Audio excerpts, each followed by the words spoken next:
오늘은 십자가에 못 박힌 그리스도라고 하는 제목으로 은혜의 말씀을 나누고자 합니다. 지금은 사순절 기간입니다. 주보의 첫 번째 갈로의 정답은 사순절입니다.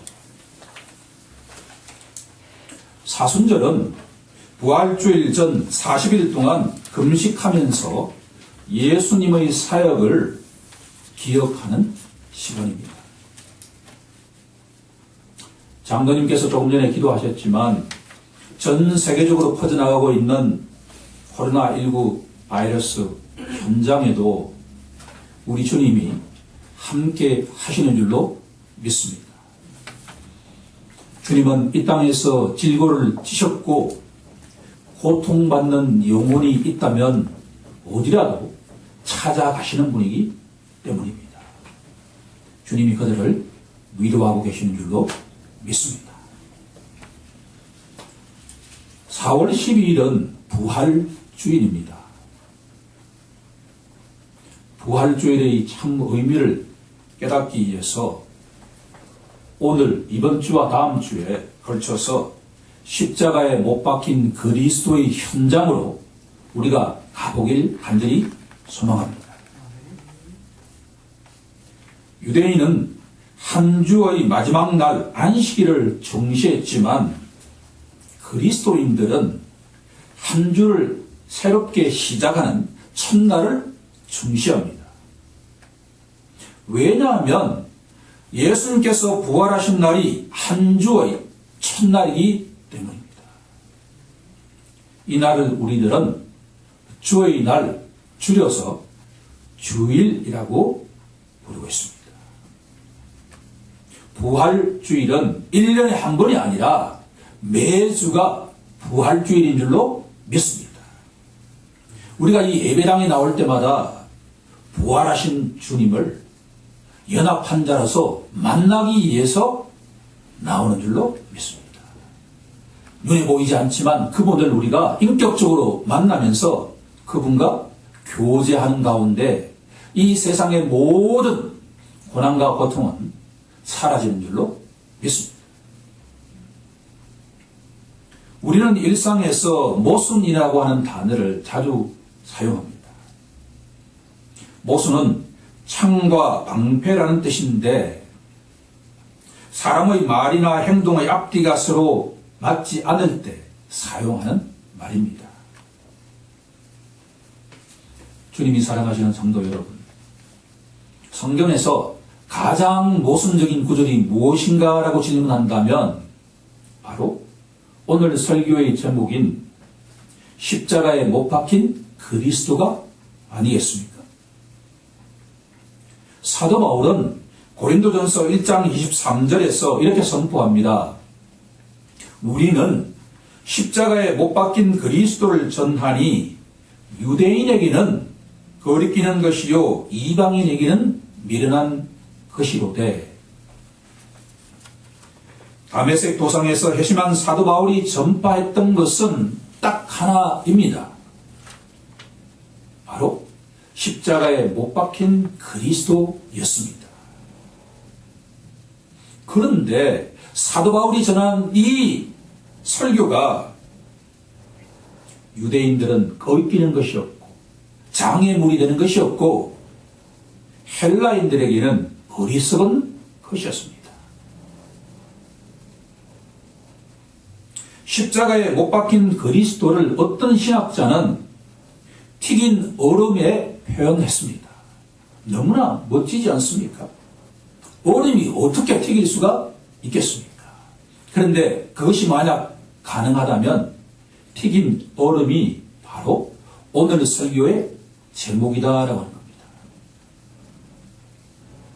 왜냐하면 그리스도라고 하는 단어는 힘과 영광과 승리를 의미한다면 십자가라고 하는 단어는 정반대로 약함과 굴종과 패배를 의미하기 때문입니다. 십자가와 그리스도는 정반대의 의미를 갖고 있다라고 하는 겁니다. 따라서 사람의 생각으로는 십자가에 못 박힌 그리스도는 모순입니다. 하지만 하나님 보시기에 이 구절은 절대로 모순적이지 않습니다. 그래서 십자가에 못 박힌 그리스도는 하나님의 지혜라고 말할 수가 있는 것입니다. 지금은 십자가가 기독교를 상징하고 있지만 기독교 역사를 따라가 보면 오랜 시간이 지났어야 십자가가 기독교를 상징하는 것이 되었습니다. 카타콤에서 믿음 생활을 하던 로마의 초도교회 성도들은 물고기 모양으로 자신들의 정체성을 삼았습니다. 한번 들어가면 출구를 찾기 어려운 미로와 같은 카타콤에서 길 안내 역할을 했던 것은 물고기 모양이었습니다. 그런데 그 물고기 모양 속에 헬라어 대문자로 익투스라고 하는 단어가 적혀 있었습니다. 주보 뒤쪽에 설명해 놓고 있습니다. 헬라어 익투스는 예수 그리스도 하나님의 아들 구원자라고 하는 뜻을 갖고 있습니다. 카타콤은 미로처럼 많기 때문에 출구를 알 수가 없지만 어느 모퉁이에 물고기 문양이 딱 기록되어 있습니다. 그 속에 익투스라고 하는 단어가 적혀 있었는데 복음의 핵심 메시지를 의미하는 예수 그리스도 하나님의 아들 구원자라고 하는 의미가 적혀 있었다라고 하는 겁니다. 오늘은 예수님의 마지막 사역인 십자가 위에서 말씀하신 것에 초점을 맞추고자 합니다. 말씀이신 예수님께서는 공생의 사역 시작과 끝이 말씀의 선포였습니다. 회개하라 천국이 가까이 왔느니라 라고 시작하시면서 오늘 휴사년제가 읽었던 그 본문 속에 두 가지의 말씀이 선포되고 있습니다. 십자가 위에서 예수님께서는 7가지 말씀을 선포하셨습니다. 신학자는 이것을 줄여서 가상칠언이라고 이야기하고 있습니다.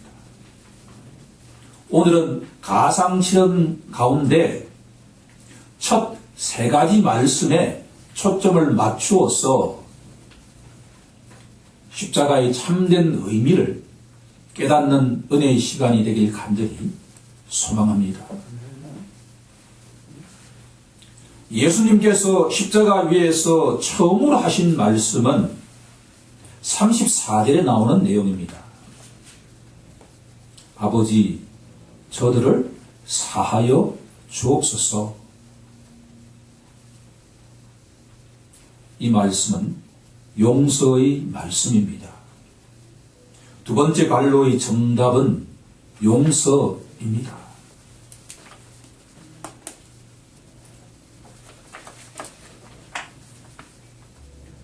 예수님께서는 이 첫 말씀을 기도의 형태로 말씀하고 있습니다. 왜냐하면 예수는 이제 더 이상 병자들을 고치기 위해서 두 손을 사용할 수 없는 처지가 되었기 때문입니다. 주님의 두 손이 십자가에 못 박혔기 때문입니다. 예수는 더 이상 잃어버린 양을 찾기 위해서 이 마을 저 마을을 다니지 못하는 처지가 되었습니다. 왜냐하면 두 발이 십자가에 못 박혔기 때문입니다. 예수는 더 이상 제자들을 가르칠 수 없는 처지가 되었습니다. 왜냐하면 제자들이 모두 예수님을 두고 도망갔기 때문입니다. 이 정도가 되면 예수님께서도 실망하시고 좌절하실만 한데 주님은 의연하게 대처하고 계십니다. 십자가에서 행하신 첫 번째 말씀은 용서해 달라는 기도의 사역입니다. 아버지, 저들을 사하여 주옵소서. 저는 오늘 이 기도 속에 세 가지의 영적 의미를 찾아보고자 합니다. 첫 번째로, 나이가 들고 병으로 아무것도 할 수 없는 경우에도 성도는 할 수 있는 것이 있다라고 하는 겁니다. 그것이 바로 기도의 사역입니다. 하나님께서 어떤 성도를 천국으로 데려가지 않으시고 이 땅에 머물게 하신 것에는 하나님의 뜻이 들어가 있습니다. 아직도 기도할 것이 남아 있다라고 하는 것입니다. 이 메시지는 우리에게 너무나 은혜롭게 다가옵니다. 나이가 들면 누구라도 병들지 않을 수가 없습니다. 그 경우에도 우리들은 가족과 교회와 지역사회와 나라와 세계 전체의 복음화를 위해서 기도할 수 있다라고 하는 겁니다. 구하라, 찾으라, 두드리라는 주님 말씀에 순종하는 우리 모두가 되길 간절히 소망합니다. 더욱더 중요한 의미는 예수님께서는 원수를 위해서 기도하고 계신다라고 하는 것에 주목해야만 합니다. 지금 십자가 위에서 예수님께서는 산상수훈에서 제자들에게 말씀하신 것을 직접 실천하고 계신다라고 하는 겁니다. 마태복음 5장 44절에 가면 너희 원수를 사랑하며 너희를 박해하는 자들을 위하여 기도하라 라고 말씀하고 있습니다. 저는 이 말씀을 묵상하면서 우리의 신앙생활이 오래되면 오래될수록 기도에 제한을 두는 영혼이 없어야 되는 줄로 믿습니다. 신앙의 연륜이 깊어지면 깊어질수록 보다 많은 사람을 위해서 기도하는 성도가 되어야 합니다. 그러다 보면 예수님처럼 서로 나를 박해하고 핍박하는 원수가 있다 하더라도 아버지, 저 영혼의 죄를 사하여 주옵소서 하고 기도할 수 있게 될 것이기 때문입니다. 저는 요즘 이런저런 생활을 하다 보면 문득 지난 60년 동안에 만났던 수많은 영혼들이 갑자기 떠오를 때가 있습니다. 좋은 감정을 심겨준 사람도 있지만 그렇지 않은 사람들도 분명히 있습니다. 그럴 때마다 짧은 시간이지만 그 영혼에게 긍휼을 베풀어 달라는 기도를 하려고 노력합니다. 그런데 나에게 좋지 않은 감정으로 남아있는 그 영혼을 위해서 기도하는 순간에 오히려 나에게 평강이 온다라고 하는 것을 체험하기 시작했습니다. 갑자기 어떤 영혼을 떠올린다는 것은 그 영혼을 위해서 기도하라는 메시지인 줄로 믿습니다. 우리 모두 주님처럼 그렇게 하길 간절히 소망합니다. 더욱더 중요한 것은 예수님의 기도는 능력의 기도였다는 것을 가르쳐주고 있습니다. 원수들을 위한 예수님의 기도는 때가 차면 놀라운 열매로 나타날 것입니다.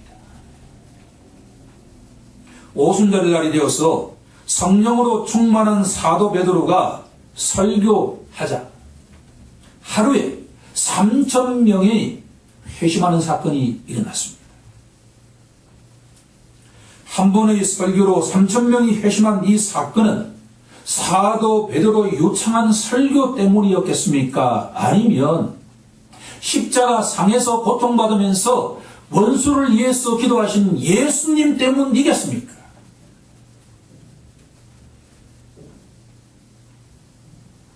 십자가 위에서 자기들이 하는 것을 알지 못하는 원수들을 위해서 행하신 예수님의 기도의 열매인 줄로 믿습니다. 이처럼 기도는 우리에게 중요한 성도의 책무인 줄로 믿습니다.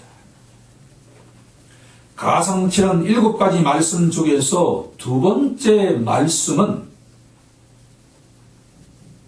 오늘 내가 나와 함께 나그네 있으리라는 말씀입니다. 본문 43절 말씀입니다. 이 말씀은 구원의 말씀입니다. 갈로의 정답은 구원입니다.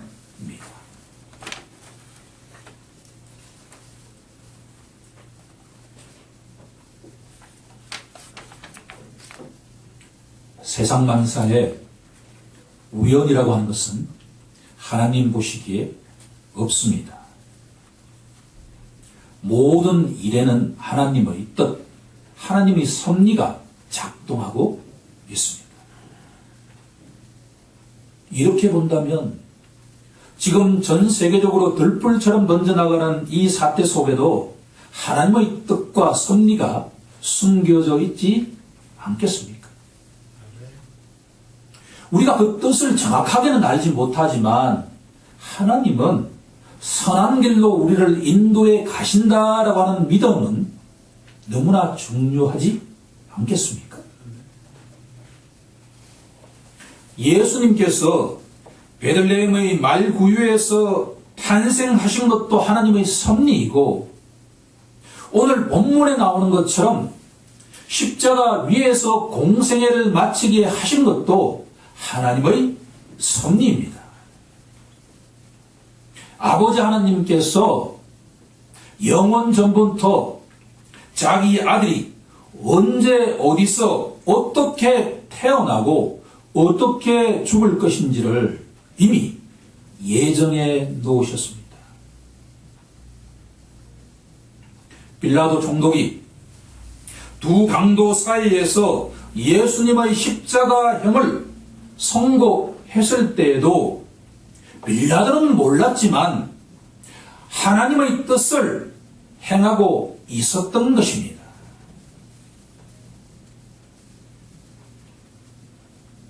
빌라도 총독이 예수님께 십자가 형벌을 내리기 700년 전에 하나님께서는 이사야 선지자를 통해서 자기 아들이 범죄자 중에 하나로 헤아림을 받을 것을 이사야서 53장 12절에서 이미 예언해 놓으셨습니다. 정확하게 700년이 지나자 때가 찼습니다. 때가 되었습니다. 그리스도께서 범법자가 되어서 두 강도 사이에 십자가 형벌을 받으셨던 것입니다.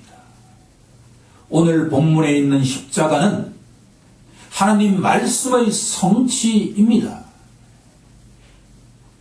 여기서 우리들은 하나님 말씀은 하나도 땅에 떨어지지 않는다는 것을 목격할 수가 있습니다. 여기서 우리는 중요한 질문을 하지 않을 수가 없습니다. 하나님께서는 왜 아무 죄도 없으신 독생자로 하여금 두 강도 사이에서 십자가 형벌을 받게 하실까라고 하는 질문입니다. 저는 이 질문에 대해서 세 가지의 영적 답변을 제시하고자 합니다. 첫 번째로, 십자가에 달린 두 강도는 인간이 죄인이라고 하는 것을 알려주는 그림 도감이다라고 하는 겁니다. 지금 우리 머릿속에 골고다 언덕으로 가서 세 개의 십자가를 한번 그려 보십시오.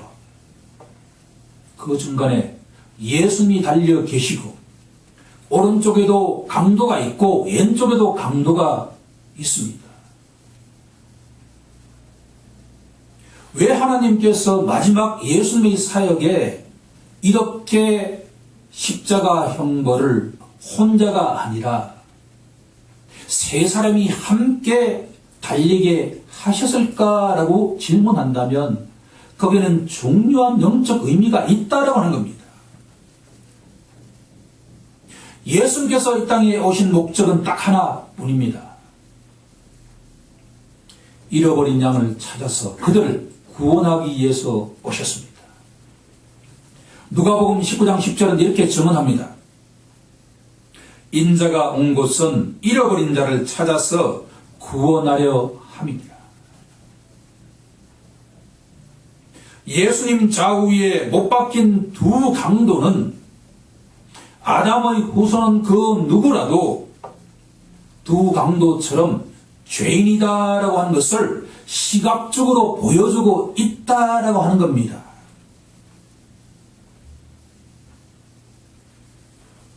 하나님의 지혜를 무릎을 치지 않을 수가 없습니다.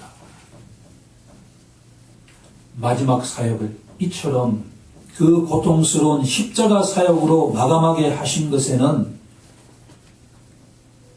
우리가 너무나 강박한 죄인이기에 눈으로 보여주지 않으면 절대로 우리가 죄인이라고 하는 것을 고백하지 않을 것을 주님이 다 아시고 계시기 때문입니다.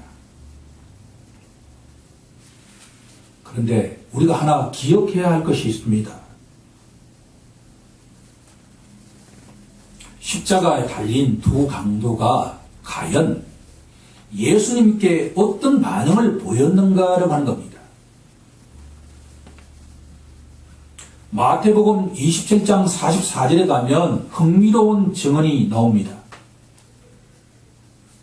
함께 십자가에 못 박힌 강도들도 이와 같이 욕하더라라고 되어 있습니다.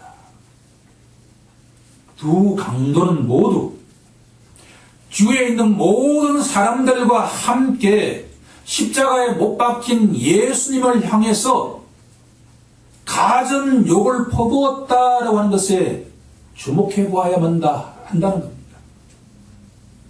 그러면 두 강도는 어떤 욕을 했을까라고 추론한다면 오늘 본문에 중요한 욕 두 가지가 나와 있습니다.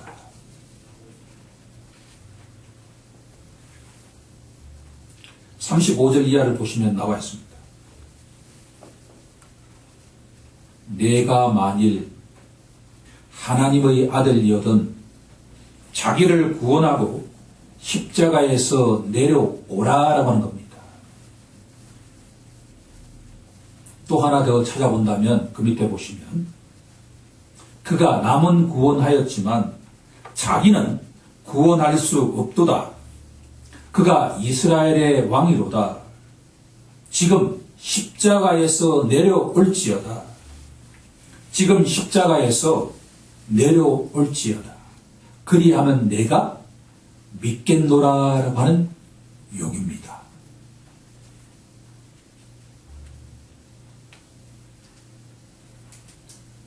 요약하면 당신이 하나님의 아들이라고 한다면 왜 저주스러운 십자가에 달려 있느냐라고 하는 겁니다. 내려와서 자신을 구원하면 내가 당신을 믿겠다라고 하는 것을 두 강도를 포함한 당일날 골고다 언덕에 있는 모든 사람들이 가전 욕을 하면서 이 욕을 했다라고 합니다.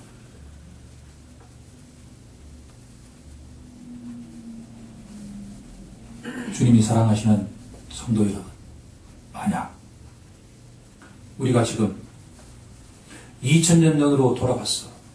골고다 언덕에 간다면 우리들은 이 두 강도처럼 대제사장처럼 욕하지 않았을까라고 본문은 우리에게 질문을 던지고 있습니다.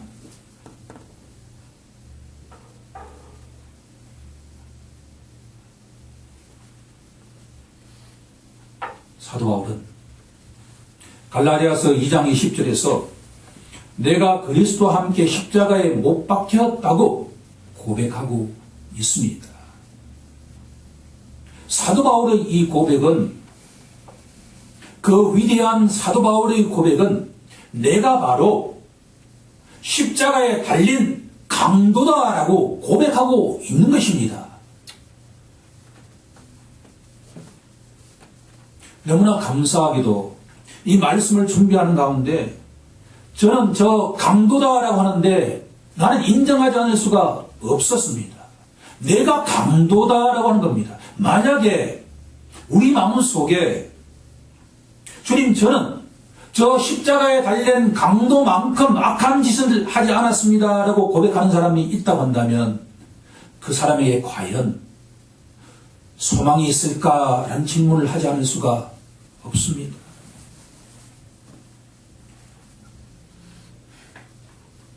작년에 설교 본문과 그 내용을 조사하는 과정에서 흥미롭게도 작년 4월 달에도 정확하게 이 본문으로 내용은 달랐지만 설교했다는 것을 알게 되었습니다. 그때 본문 성경 봉독을 누가 했냐 그러면 휴산 형제가 했습니다. 이 본문은 우리에게 너무나 중요한 본문입니다. 잘 알고 있는 본문입니다. 그런데 이 본문을 읽으면서 내가 두 강도와 같은 존재다라고 하는 것을 인정하지 않는다고 한다면 이 본문은 알고 있는 것이 절대 아니다라고 하는 겁니다.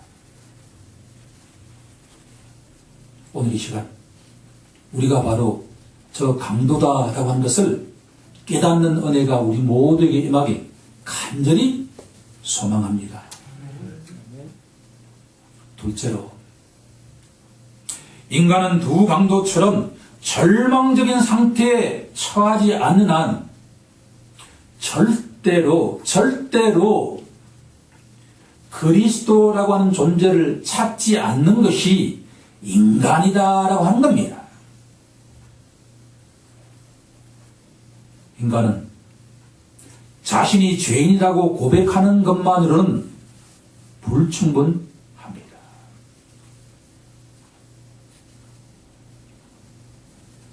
자기 죄를 인정하는 경우에도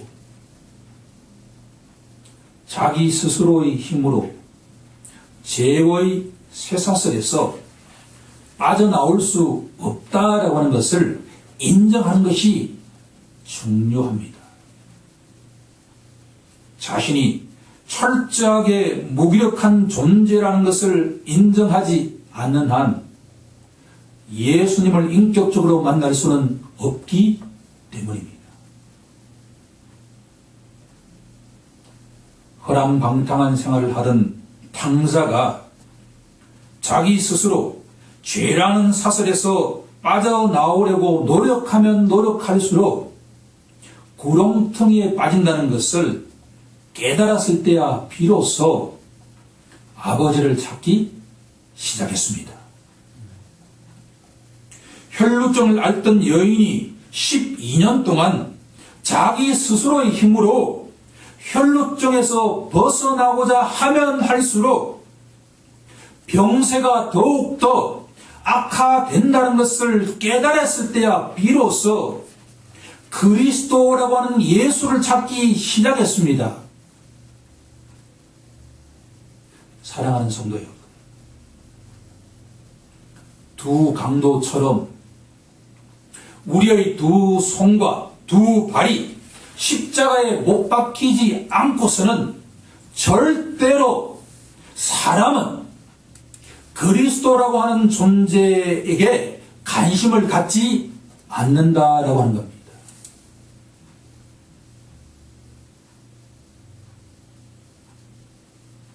십자가 형벌은 잃어버린 죄인을 예수 앞으로 데려가기 위한 하나의 하나님의 지혜입니다. 세 번째로 가장 중요한 것은 한 영혼의 회심은 성령의 역사심에 있다라고 하는 겁니다. 하나님께서는 모든 영혼을 사랑하시고 모든 사람이 구원받기를 원하십니다. 두 강도도 예외가 아닙니다. 역설적이지만 하나님께서는 두 강도를 위한 너무나 은혜로운 시간을 갖게 했습니다. 왜냐하면 우측에 있는 강도에게도 바로 옆에 하나님의 아들을 두게 했고, 좌측에 있는 강도에게도 바로 옆에 하나님의 아들이신 그리스도를 두게 했습니다. 이것 이상으로 영광스러운 순간이 있겠습니까? 누가복음 16장에 가면 부자와 거지에 대한 비유가 나옵니다. 예수를 영접하지 않고 이 땅을 떠난 한 부자가 지옥에 가보니 같은 날 죽었던 거지 나사로가 믿음의 조상인 아브라함의 품에 안겨 있는 것을 발견했습니다. 이 부자가 아브라함에게 이렇게 부탁합니다. 아브라함이시여, 나사로를 내 아버지 집에 보내어서 살아있는 5 형제에게 말하여 이곳에 오지 못하게 해 주옵소서라고 말입니다. 아브라함이 부자에게 이렇게 답합니다. 만약에 모세와 선지자의 권함을 받지 않는 자는 서로 나사로가 살아서 돌아간다 하더라도 결코 나사로의 권함을 받지 않을 것이다 라고 말입니다. 여기에 두 강도가 있습니다.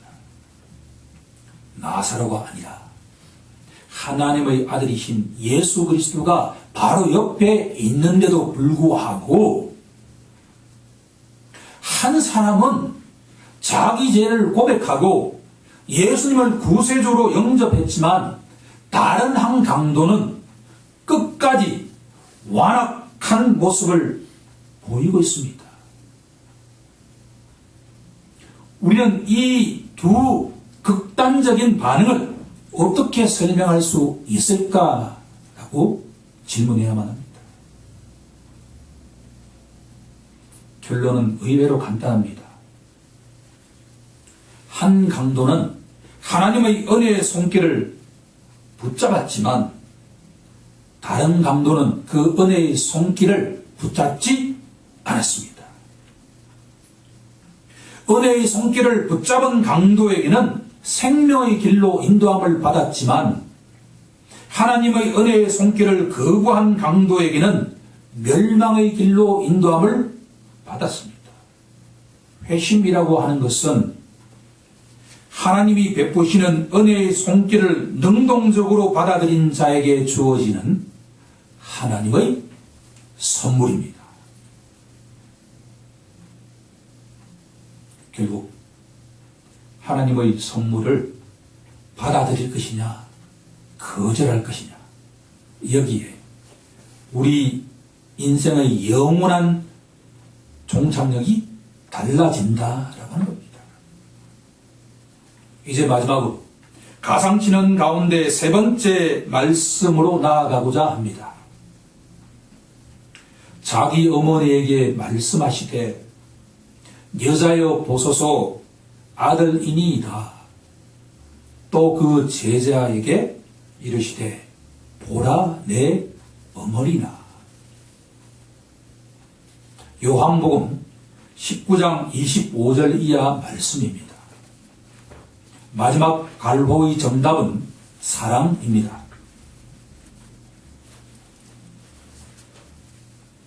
여기서 우리는 두 가지 중요한 의미를 깨달을 필요가 있습니다. 하나는 예수님께서는 내 부모를 공경하라는 말씀을 철저하게 실천하고 계신다라고 하는 것을 볼 수가 있습니다.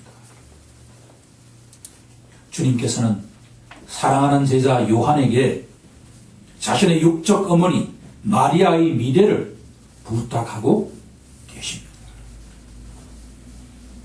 고대 사회에서 남편을 잃은 가부의 생활이 얼마나 힘들다라고 하는 것을 예수님께서 너무나 잘 알고 계신다는 것을 알 수가 있습니다. 예수님께서 사도 요한에게 어머니를 부탁하는 것에는 중요한 의미가 있습니다. 자기 선생을 버리고 도망친 요한을 용서하시고 새로운 사명을 부탁하고 계시기 때문입니다.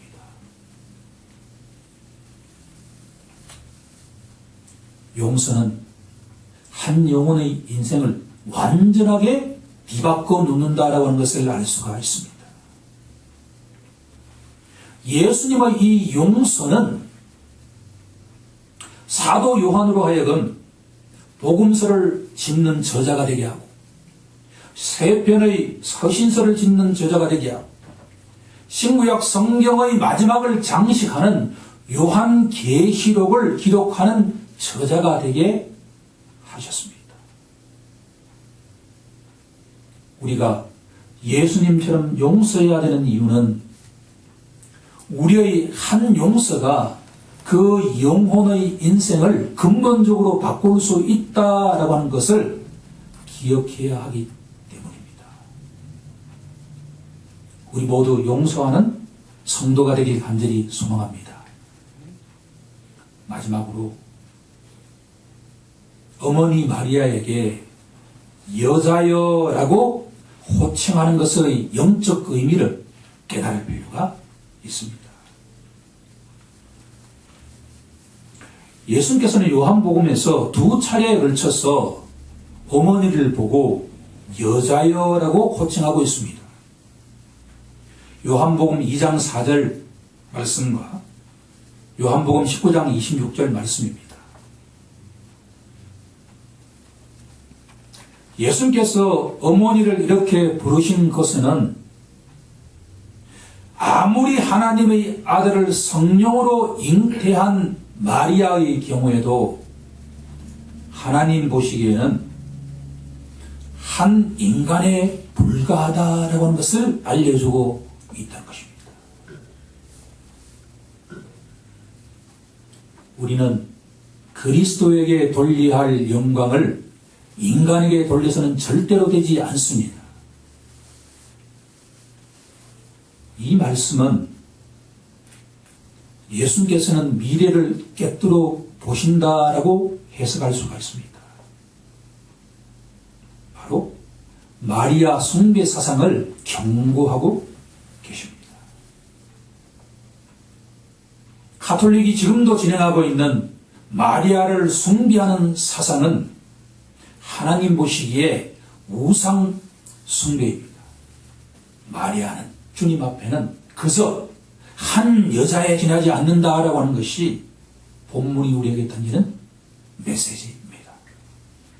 이제 말씀을 정리해 보고자 합니다.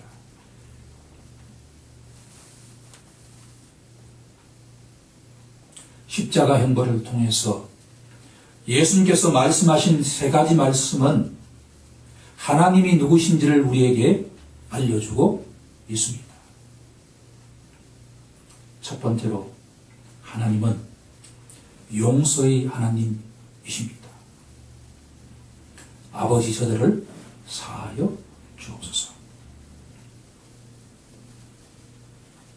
우리 모든 인간들은 하나님 앞에 나아가는 은혜가 임하길 간절히 소망합니다. 두 번째로 하나님께서는 구원의 하나님이십니다. 하나님께서는 자기 죄를 고백하고 예수님을 영접하는 자는 그 누구라도 자신의 자녀로 삼으시는 은혜가 풍성하신 하나님입니다. 오늘 내가 나와 함께 나그네 있으리라. 예수님을 믿는 자는 오늘 지금 이 순간부터 예수님과 함께 낙원에 있게 된다는 것을 기억하길 간절히 소망합니다. 마지막으로 하나님은 사랑의 하나님이십니다. 하나님께서는 이 땅에서 살아가는 모든 주의 백성들을 눈동자처럼 지키시는 긍휼이 풍성하신 하나님이십니다. 여자여 보소서, 아들이니이다. 보라 내 어머니라. 우리 모두 이 가상실현의 말씀을 통해서 아버지 하나님을 인격적으로 만나서 이 험난한 시간을 이겨나가길 우리 주 예수 그리스도 이름으로 간절히 축원하옵나이다. 아멘.